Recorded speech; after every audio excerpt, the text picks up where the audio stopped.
My Father's Day came with no dinner, just a disappointing call. My kids said they weren't coming, that they had better things to do than sit with a dying man. I sat in silence, then ended the call. The tears came soon after, heavy and quiet.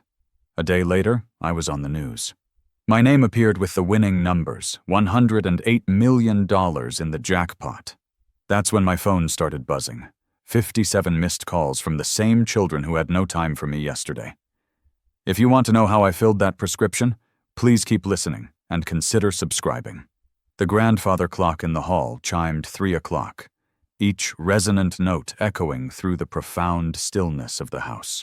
On any other Sunday, that sound would have been a comforting anchor, a familiar beat beneath the lively chaos of a family gathering. But on this Father's Day, it was a lonely metronome, methodically counting down the minutes to a dinner that would never be served. The rich, savory scent of the rosemary and garlic chicken I had spent the afternoon preparing wafted from the kitchen. A cruel olfactory joke played upon an empty dining room. The aroma clung to the air, a ghost of a celebration that had died before it could even begin. It was a scent of effort, of anticipation, of a love that had nowhere to land. I had set the table for 4, using the good china Eleanor always saved for special occasions. It was our wedding china, delicate porcelain with a thin gold rim that she had adored. I had carefully placed 4 polished forks, 4 gleaming knives, and 4 flawlessly folded linen napkins, 1 at each setting. 4 empty chairs stood waiting like silent, patient sentinels guarding a tomb. I ran a hand over the smooth, cool surface of the oak table, a piece of furniture that had borne witness to our entire family history. I could see my reflection faintly in the polished wood, a tired man with graying hair, his face a roadmap of too many long years, and now a fresh, deep sorrow. The house itself felt like it was holding its breath around me. The sudden shrill cry of the telephone sliced through the silence, making me flinch.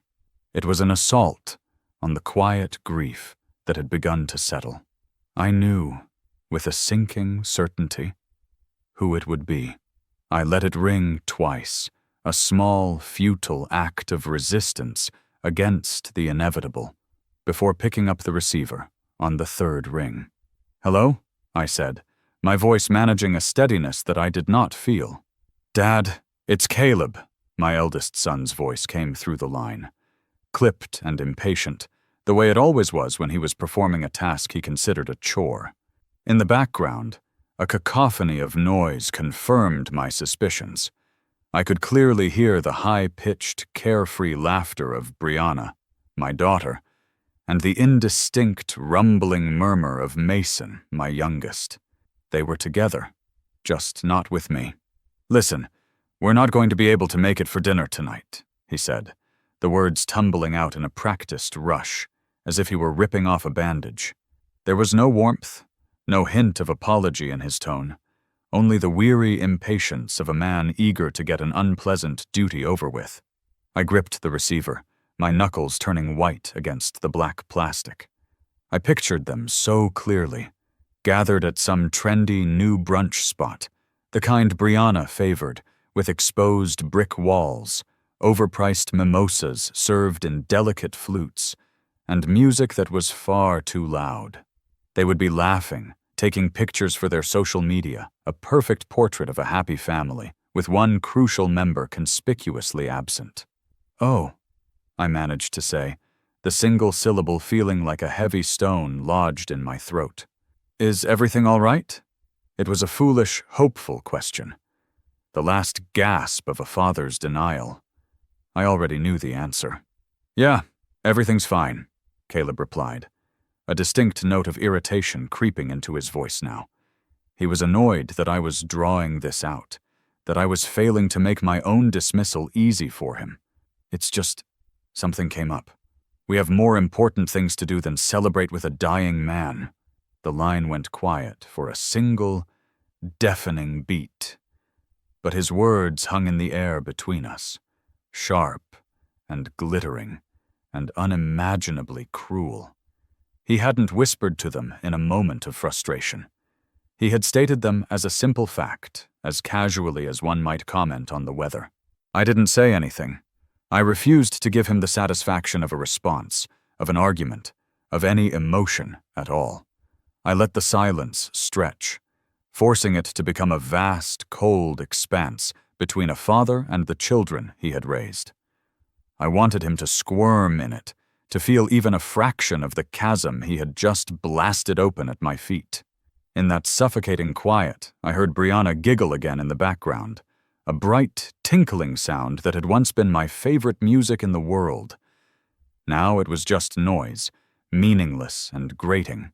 Without a word, I silently pressed the button to end the call.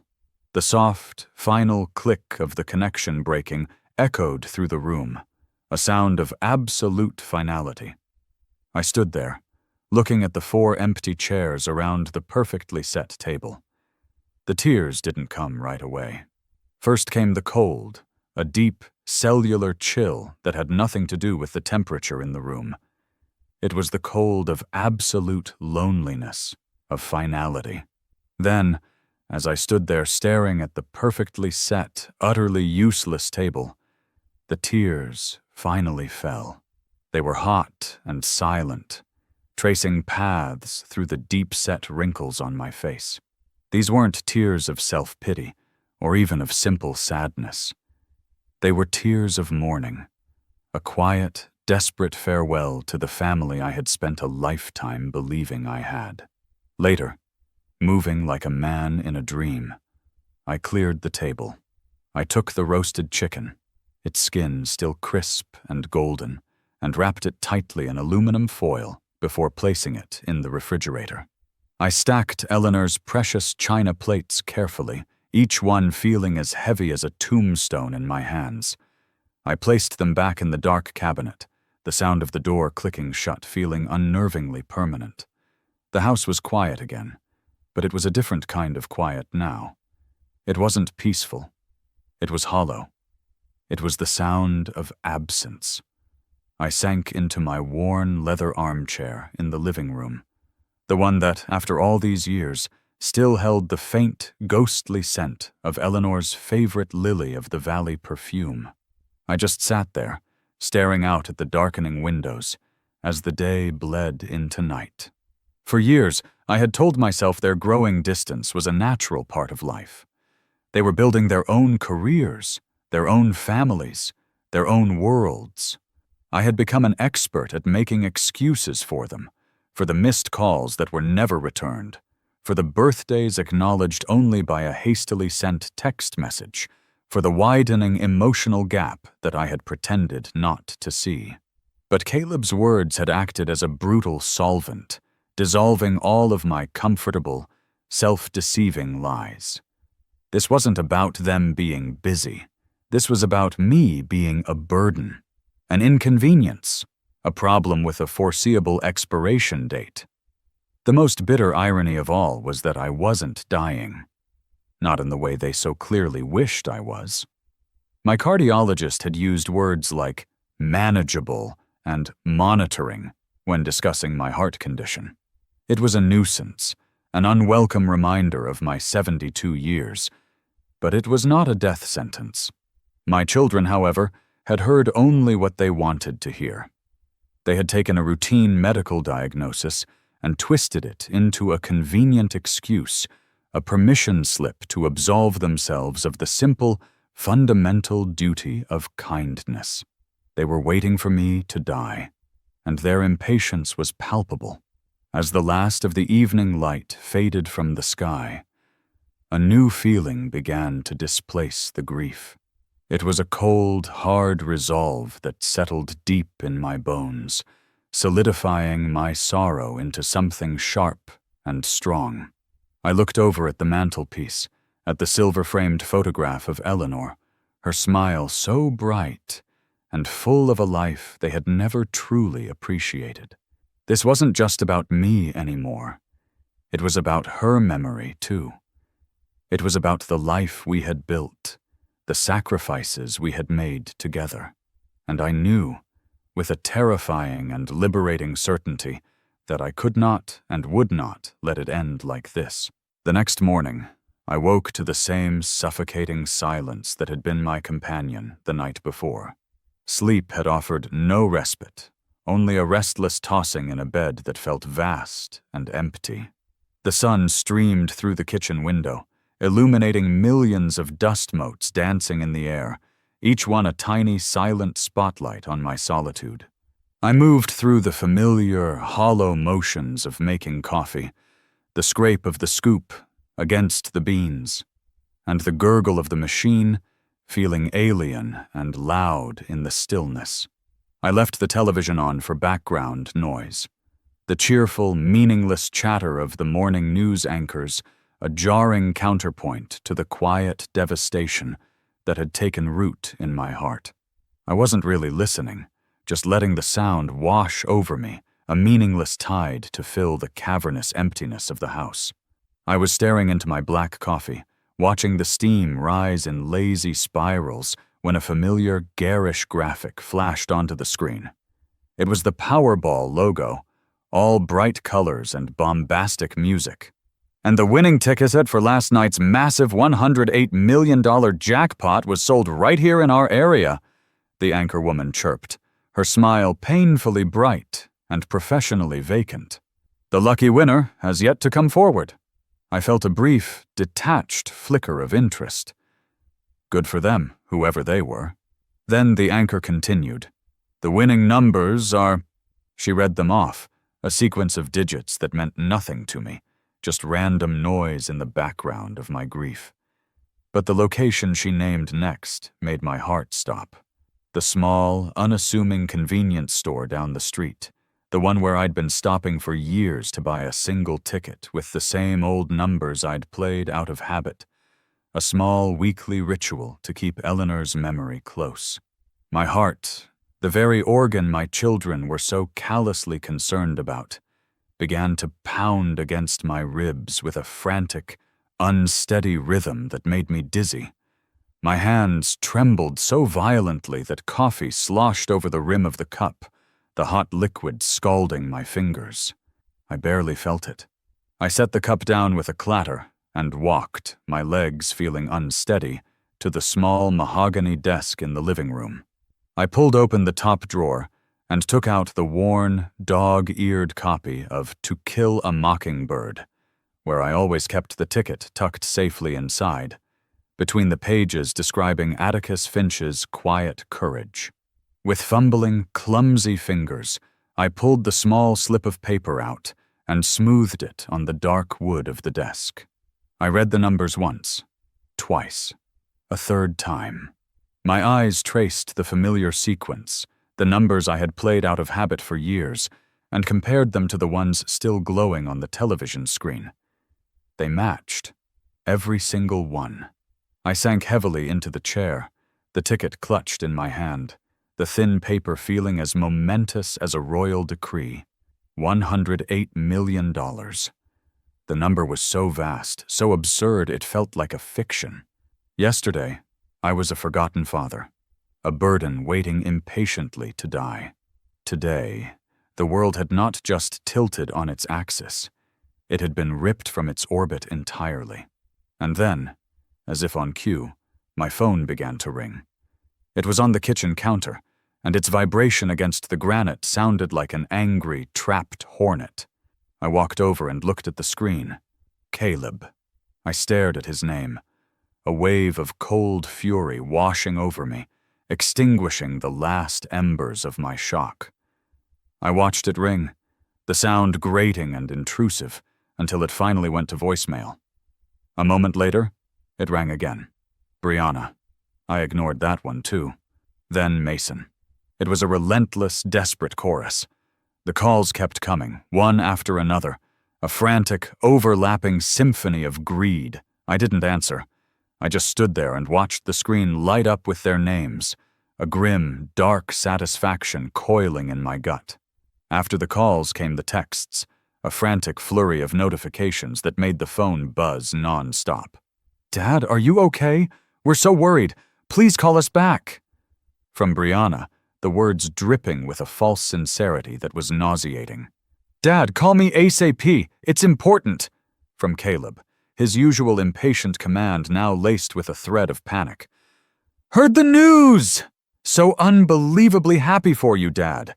We need to celebrate. We need to talk. From Mason. The hypocrisy was so blatant, so utterly shameless, it was almost impressive. Their love, their concern, their very sense of family was transactional, and I had just become the most valuable transaction of their lives. I counted them. In the space of a single hour, they tried to reach me 57 times. 57 attempts to connect with the man they couldn't spare a single evening for just 24 hours earlier. 57 frantic messages for the man whose impending death had been such an inconvenient truth. It was all there, illuminated on the small screen of my phone. The raw, ugly, undeniable proof of their character. A strange, profound calm settled over me. The grief from the day before was gone, burned away by the white-hot clarity of this new reality. I knew, with absolute certainty, exactly what I had to do. I scrolled through my contacts, my thumb moving past their names without a flicker of hesitation, and stopped on one I hadn't called in months. My lawyer and my oldest, truest friend. I pressed the call button. He picked up on the second ring. Benjamin, everything all right? He asked, his voice warm with a genuine concern that felt like a lifeline. Everything is about to be, I said, my own voice steady and cold as ice. We need to talk. It's time to update my will. The law office was an oasis of quiet mahogany, and the faint, pleasant smell of old paper and leather-bound books.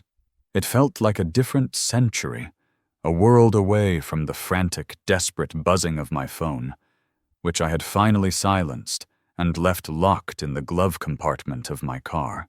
The air inside was still and cool, a sanctuary of order and logic that stood in stark contrast to the emotional chaos of the past 48 hours.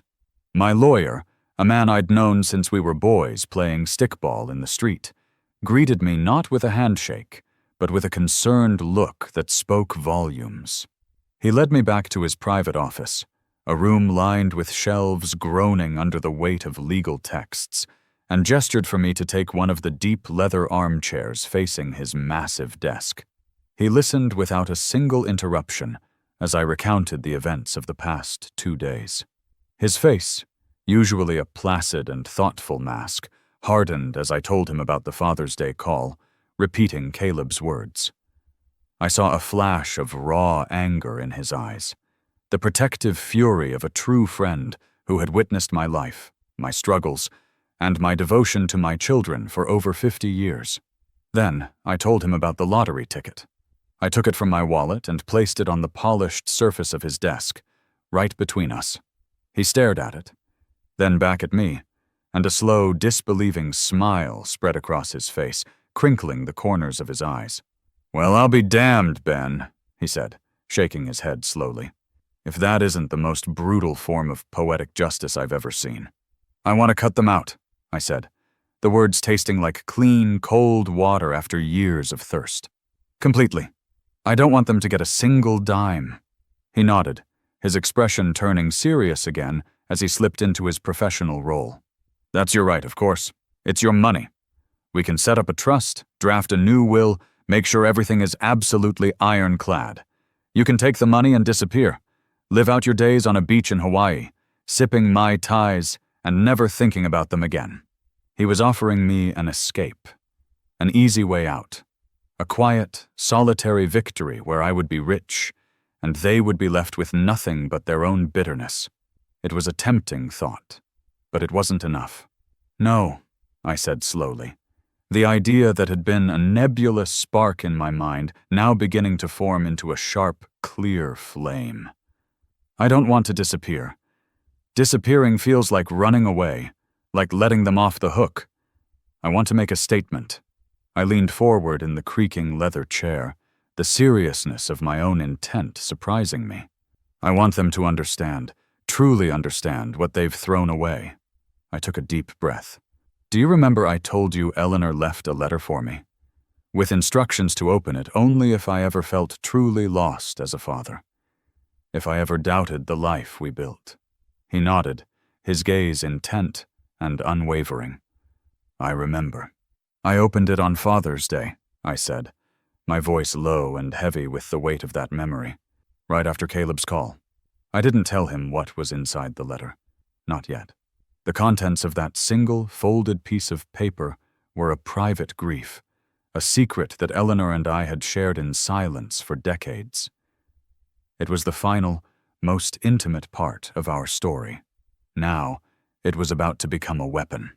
That letter, I continued, choosing my words with care. It gave me all the clarity I need. This isn't just about the money anymore. It's about the truth. It's about everything. I spent the next hour laying it all out for him, not as a grieving father, but as a prosecutor building an irrefutable case. I didn't need to consult any documents. The numbers were etched into my memory like scars on my soul.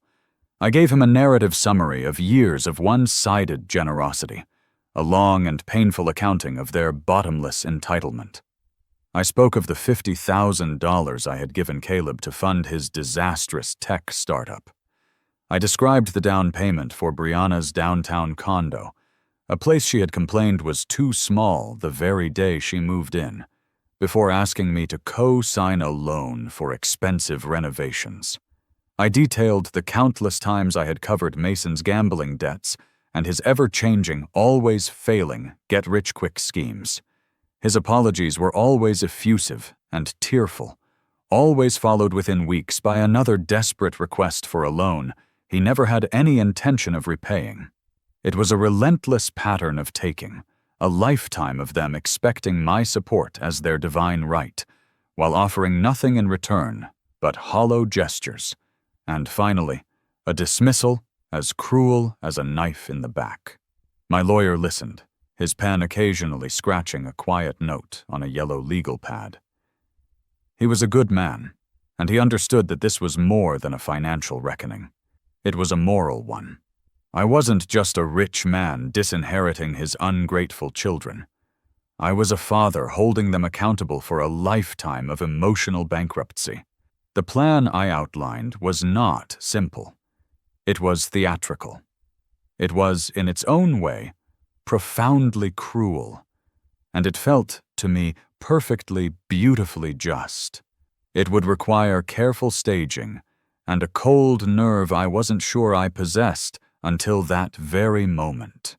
But the image of their faces, first twisted with avarice and then shattered by the unvarnished truth, was a powerful motivator. I needed to see it. I needed to be the one to show them the reflection of their own souls. When I finally finished, the office was silent again. The only sound was the soft hum of the air conditioning. My lawyer looked at me, his expression a complex mixture of awe and deep concern. "Are you absolutely sure about this, Ben?" he asked, his voice gentle.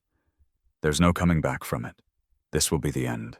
I thought of the 57 missed calls. I thought of the phrase, "a dying man."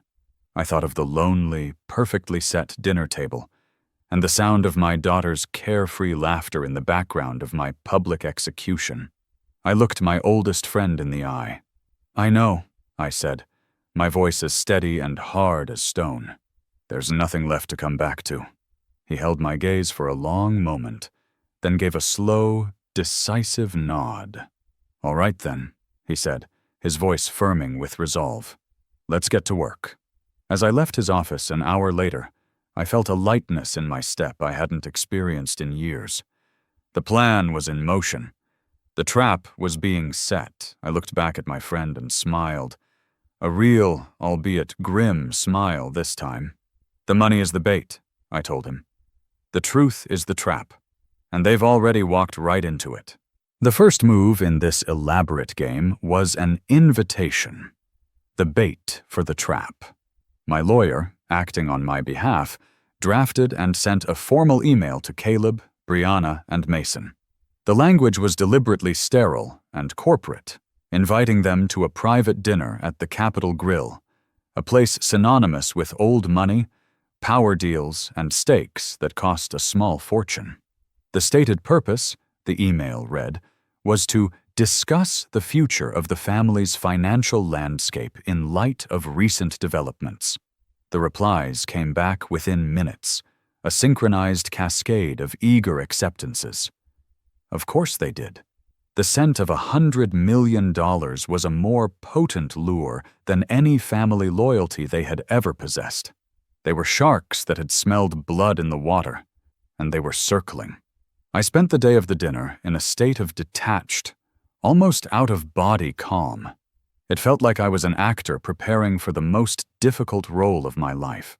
I went through my closet and chose my suit with methodical care, settling on an old but impeccably made charcoal gray wool suit that made me look respectable, dignified, and perhaps just a little frail.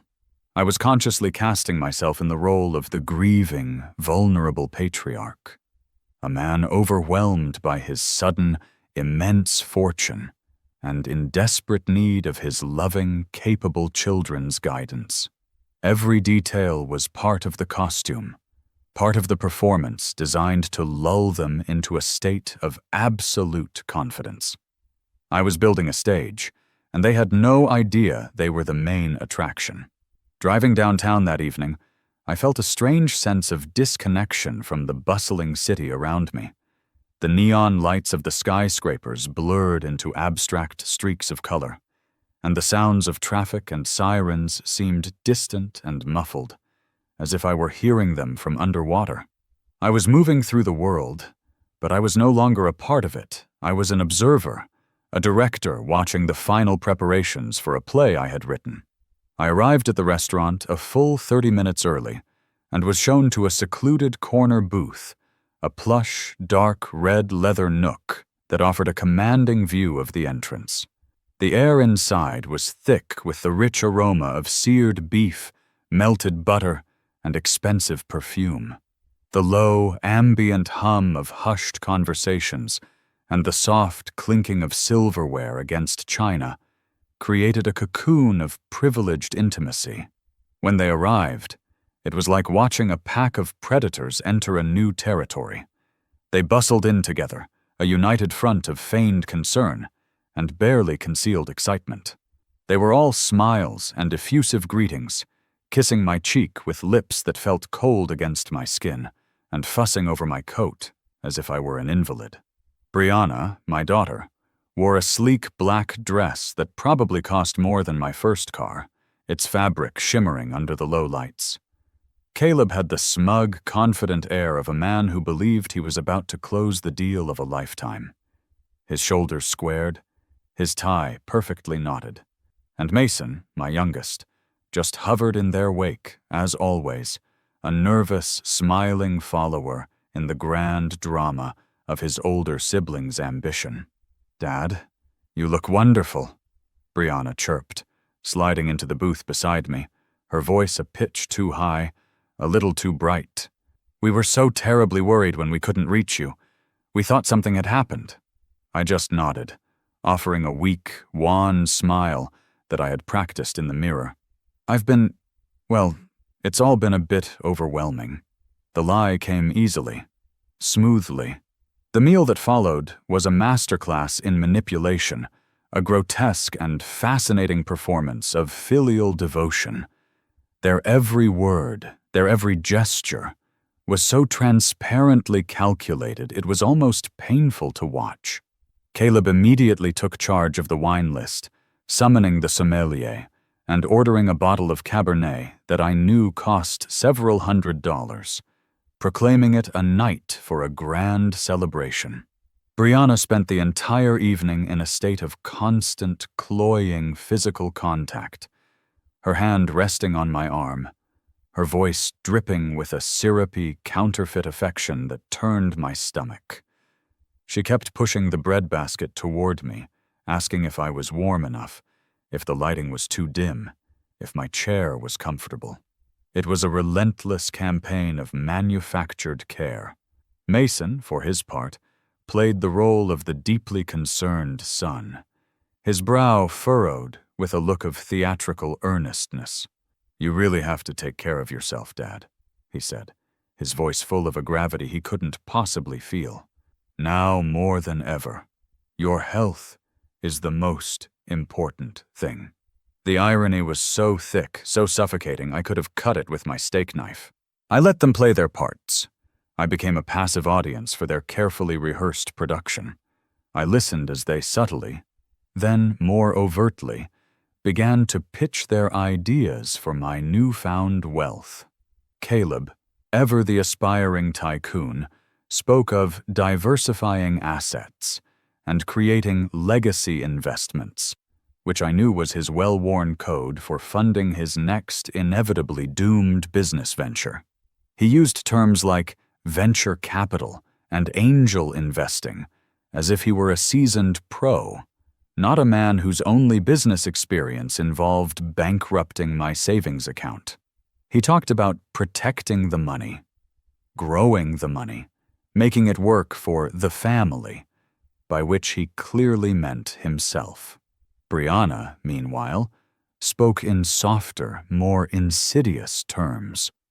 She talked about the importance of family trusts and strategic philanthropic branding, which was her elegantly veiled way of asking for a private foundation she could run. I could picture it perfectly. A fancy title on a business card, a lavish expense account for charity galas, and an endless platform for her to project an image of compassionate generosity, all funded by me. She spoke of honoring Eleanor's memory, a cynical appropriation of her mother's name that made my blood run cold. They spoke about my money as if it were already theirs, a shared resource they were graciously, magnanimously offering to help me manage. They were vultures, circling what they perceived to be a very old, very tired, and very, very rich lion. I ate my filet mignon slowly, methodically. I sipped the expensive wine, which tasted of nothing but ashes in my mouth, and I said very little, letting my silence be mistaken for weakness, for compliance. I was a blank canvas onto which they could project all of their greedy, desperate fantasies. I nodded occasionally, made non-committal sounds, and watched them. I watched the way their eyes would dart to each other over the top of my head when they thought I wasn't looking, exchanging small, conspiratorial smiles. I watched the way their own smiles never quite reached their eyes, a subtle but telling disconnect between the performance and the performer. As the waiter cleared our dessert plates, the empty porcelain gleaming under the dim lights, I knew it was time for the next act. I cleared my throat, a small, dry sound, and they both leaned in instantly, their bodies tensing with anticipation. Their eyes were gleaming with an almost feral hunger. "This has been very illuminating," I began, choosing my words with the precision of a surgeon. "I'm glad we could do this. I've made some decisions, and I want to be sure I share them with you all properly." I saw Caleb and Brianna exchange another quick, triumphant glance. They thought they had won. They believed their performance had been a resounding success. "I'm arranging a formal family meeting for this coming Saturday," I announced, my voice quiet but carrying in the hushed atmosphere of the restaurant.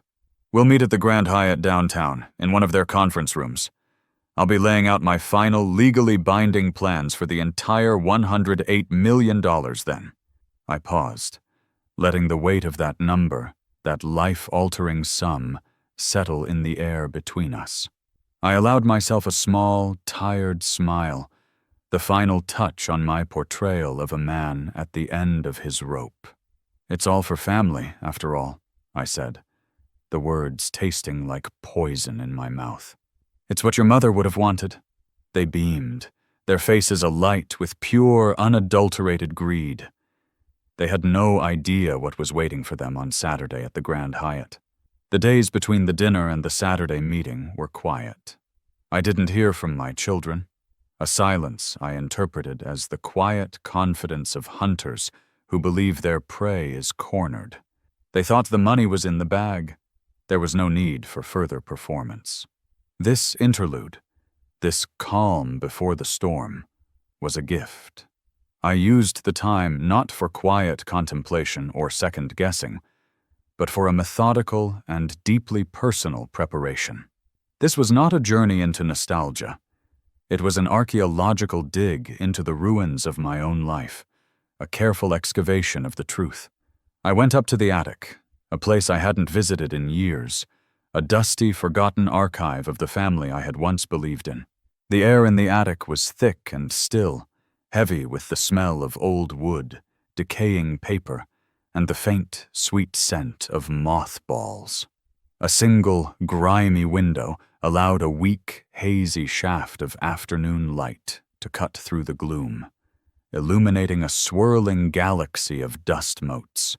I had to pull a dusty cord to turn on the bare bulb that hung from the rafters, its weak, yellow light casting long, distorted shadows that seemed to move in the corners of my vision. The space was crowded with the ghosts of our past, stacks of old National Geographic magazines, a rusty tricycle Mason had adored, boxes of Brianna's childhood dolls with their vacant, staring eyes. But I wasn't there for memories. I was there for evidence. I located a large, sturdy trunk, the one marked Financials in Eleanor's neat, elegant script, and I began to sift through the contents, my movements slow and deliberate.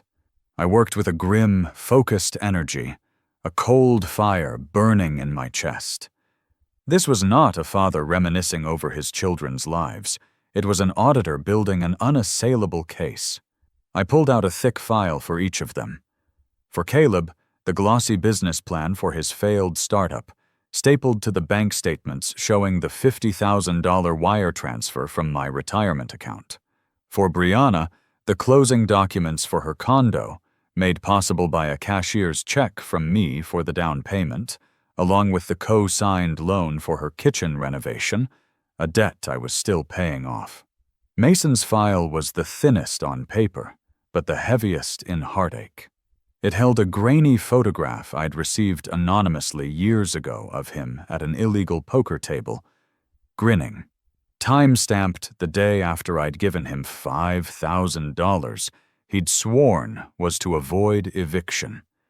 I laid these documents on the dining room table downstairs, a mosaic of their greed.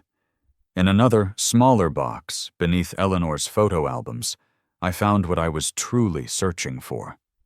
A small sealed manila envelope, yellowed with age.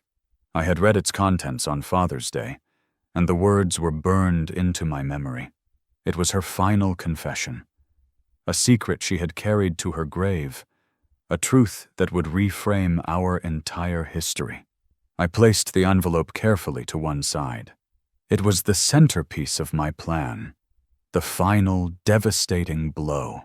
While putting the albums back, my fingers brushed against something soft and worn. I pulled it out. It was a small, stuffed elephant, its gray flannel body faded and its button eyes hanging by a few threads. The memory hit me with the force of a physical blow. I remembered the day I bought it nearly 40 years ago, after finding out Eleanor was pregnant with Caleb. In a surge of paternal excitement, I walked into a toy store and bought the first thing I saw. "For our son," I had said, my voice thick with emotion. I held the little elephant in my palm, the weight of that memory pressing down on me. I had been so proud, so full of a boundless, unconditional love for the family we were starting. That elephant was a symbol of a life I thought was real. Now it felt like a relic from a different man's story, a sad monument to a beautiful lie. By Friday evening, my work was done. I had a slim leather briefcase on the hall table. Inside was a carefully curated collection, the financial records, a small audio recorder, and Eleanor's sealed letter. It was a dossier of deceit. I stood in the quiet living room, looking at a photograph on the wall of the three of them as children, all bright eyes and innocent smiles. For a moment, a wave of grief washed over me for those children, for the love I had felt for them, a love that had been so real on my side, and, I now understood, so conditional on theirs. The grief passed, leaving behind the cold certainty of my purpose. "I'm sorry," I whispered to the smiling faces, "but this is the only way." The conference room at the Grand Hyatt was aggressively neutral. Beige walls, beige carpet, a long, polished table, reflecting the cold glare of the fluorescent lights. The air smelled of industrial cleaner and a faint, lingering scent of stale coffee. I had chosen it for its soullessness. This was not a family gathering. This was a severance. I sat at the head of the table, feeling the cool, smooth wood under my fingertips, with my lawyer to my right. On the other side, 3 chairs were grouped together, an island of defendants. Along the walls, I had invited a small, carefully selected audience of old family friends, people who had known me and Eleanor for decades, people who had attended my children's baptisms and graduations, people who had witnessed my sacrifices firsthand. They were my jury. My children arrived precisely at 2 p.m., a unified front of ambition. Caleb wore a sharply tailored suit, looking every inch the powerful CEO he so desperately wanted to be. Brianna was in a chic, expensive dress, a string of pearls at her throat, the very picture of tasteful elegance. Mason trailed behind them in a new blazer that seemed a size too big. They were vibrating with a triumphant energy, their eyes scanning the room. They greeted me with the same practiced warmth as before, but their smiles faltered when they saw the audience. I saw a flicker of confusion in Caleb's eyes, a tightening around Brianna's mouth. They quickly masked it, assuming our old friends were friendly witnesses to their good fortune, perhaps even part of a grand celebratory surprise. I let them settle, the silence in the room growing heavy, broken only by the soft rustle of clothing and the quiet clearing of a throat. The air itself seemed to crackle with tension. My children sat, straightened their clothes, and looked at me, their faces a mixture of greed and impatience. They were ready for the reading of the will, so to speak. They were ready for their reward. I stood up, my movements slow and deliberate. My chair made no sound on the thick carpet. I didn't smile. I didn't offer any pleasantries. I simply looked at each of them, my gaze lingering for a moment on their expectant faces.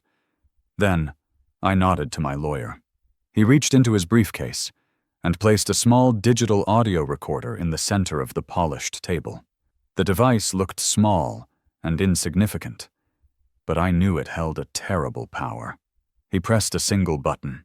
After a brief hiss of static, a voicemail I had saved from that Sunday filled the sterile, silent room. It was Caleb's voice, but stripped of its usual smooth confidence. It was enraged, ugly, and unfiltered, left in a moment of fury after I had hung up on him. "You're just going to hang up on me? Fine. Rot by yourself, you pathetic old man. We have better things to do than sit around and watch you die." I watched their faces as their own words condemned them. The color drained from Brianna's cheeks, leaving her perfectly applied makeup looking like a grotesque mask on a bloodless face. Her hand flew to the pearls at her neck, her fingers clutching them tightly. Caleb's hand, resting on the table, clenched into a fist, his knuckles turning white as he stared at the recorder with murderous intensity. Mason just stared at the polished wood, his face a mask of horrified disbelief, his mouth slightly agape, as if he were hearing the words for the very first time. The recording ended. The silence that followed was absolute, a profound, crushing void. My friends shifted uncomfortably in their chairs, their gazes fixed on my children with dawning contempt. "That," I said, my voice calm and even, cutting through the thick silence. Was last Sunday, this is today. I gestured to the slim briefcase in front of me. For the next 10 minutes, I walked them and our silent audience through their long and sordid financial history with me. I didn't raise my voice. I didn't allow a single tremor of anger or grief to enter my tone. I simply stated the facts, a dispassionate narrator of their greed. I cited dates and amounts, holding up copies of the key documents for the notary at the end of the table to acknowledge Caleb's $50,000 failure, Brianna's endless renovations, Mason's gambling debts. It was a cold, methodical presentation of their relentless, unapologetic entitlement. When I finished, I paused, letting the weight of the evidence settle in the room. You came here today for an inheritance, I said, looking each of them directly in the eye, forcing them to meet my gaze. An inheritance you feel you are owed by blood. Then I reached into the briefcase and pulled out the old yellowed manila envelope. My hands were steady. This is a letter from your mother, I said, my voice dropping slightly, drawing all the focus in the room to the fragile object in my hands. A letter she instructed me to open only if I ever felt that the family we built was truly broken. I believe that time has come. I broke the brittle seal, the sound loud in the quiet room, and unfolded the single sheet of stationery. I took a deep breath, my fingers tracing the familiar folds in the old paper. For a fleeting second, I could almost smell Eleanor's perfume. I began to read her words aloud. Her elegant script told a story of love, loss, and a secret she had carried for her entire life. She confessed that before she met me, she had been in love with another man, a soldier killed in an accident just weeks after she learned she was pregnant with his child, a boy she named Caleb. She had met me in her grief, and I, she wrote, had loved her so much that I had offered to raise her child as my own. She wrote that she had never found the courage to tell Caleb. And then the others came, and the secret became the foundation of our family. The room was utterly silent. Caleb looked as if he had been struck, his face pale, his eyes wide with devastation. Brianna was crying, silent tears streaming down her face. But I wasn't finished. I placed another document on the table. Your mother's letter asked me to keep this secret unless you proved yourselves unworthy of the life she and I gave you. I took a DNA test many years ago, for my own peace of mind. It confirms that biologically I am a stranger to all three of you. The final lie was exposed. The foundation of their lives had just crumbled to dust.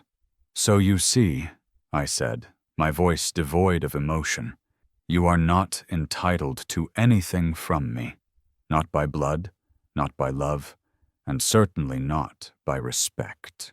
I then announced my final decision. My lawyer had already filed the claim through a trust, and while the full payout would take weeks, the legal framework was in place.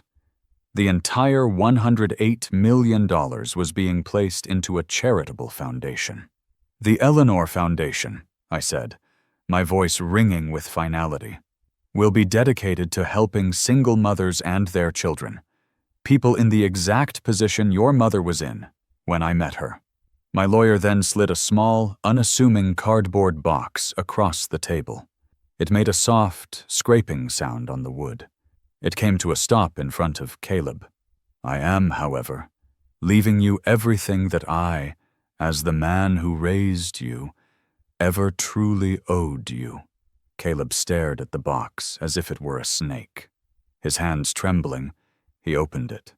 Inside, nestled on black velvet, were 3 crisp $1 bills, and beside them, a small, faded, stuffed elephant. I stood up, my chair scraping softly. I looked at their shattered faces, at the smoking ruins of the family we had pretended to be. I felt nothing. No pity, no anger, no triumph. Just a vast, quiet peace. I walked to the door, paused, and looked back at them one last time. "Happy Father's Day," I said. Then I walked out and closed the door on my past.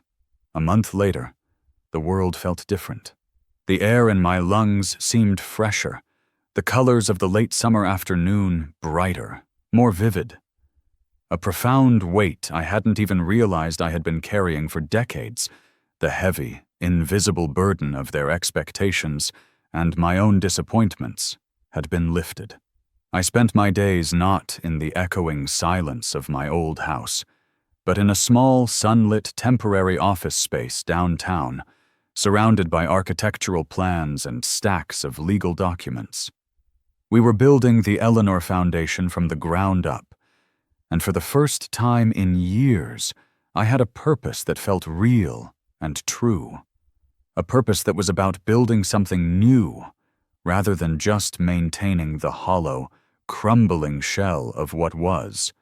The work was demanding, filled with meetings and decisions, but it left me with a good kind of tired, the deep, bone-weary satisfaction of creation. My phone no longer buzzed with angry, demanding, or pleading calls. The silence that had once been my tormentor was now a welcome balm. My lawyer handled the fallout.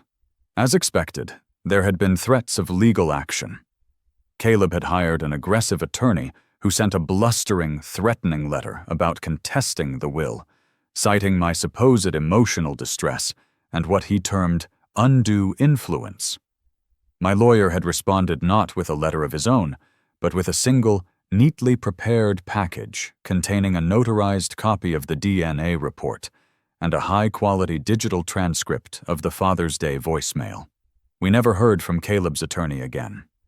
There had been a few desperate, pleading emails that had slipped through the new filters I had set up. They were filled with flowery, frantic apologies that rang as hollow as their praise had just a few weeks before.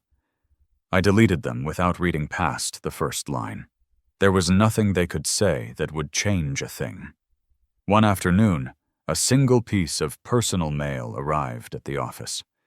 It was a handwritten letter on expensive, cream-colored stationery. The return address was Brianna's.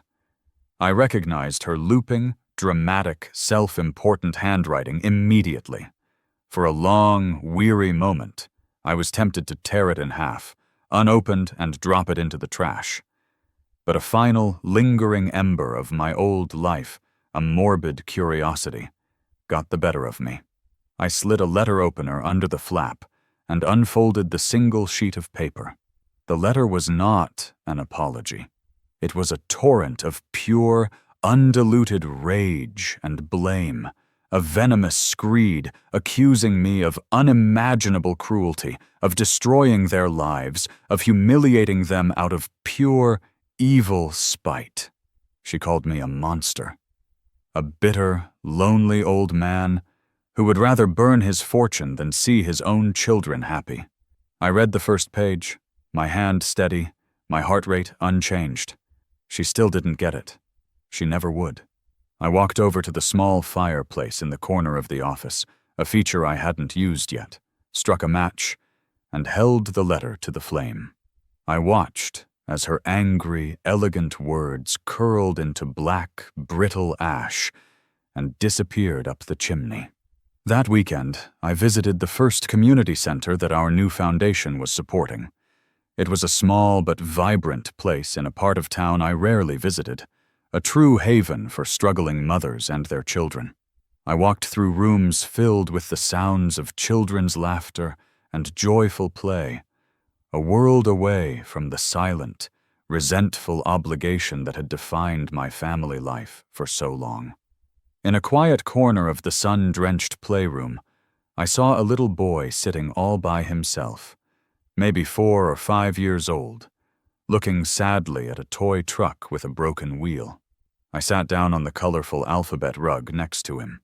I didn't say anything for a moment, just watched him try to fix the truck. Then, I reached into the simple canvas bag I was carrying and pulled out a small gift.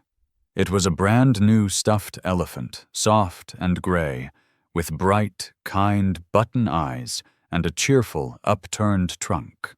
I held it out to him. His face, which had been clouded with frustration, lit up with a smile so pure and radiant it felt like the sun coming out from behind the clouds. He took the elephant and hugged it tightly to his small chest. At that moment, I understood. I had finally found a family, not one forged by blood or obligation, but one built on a simple, honest act of kindness. I was no longer a dying man. I was just a man, finally, truly beginning to live. They say blood is thicker than water. But what happens when you find out there's no blood to begin with? What would you have done in my shoes? Let me know in the comments below, and consider following for more interesting stories like this.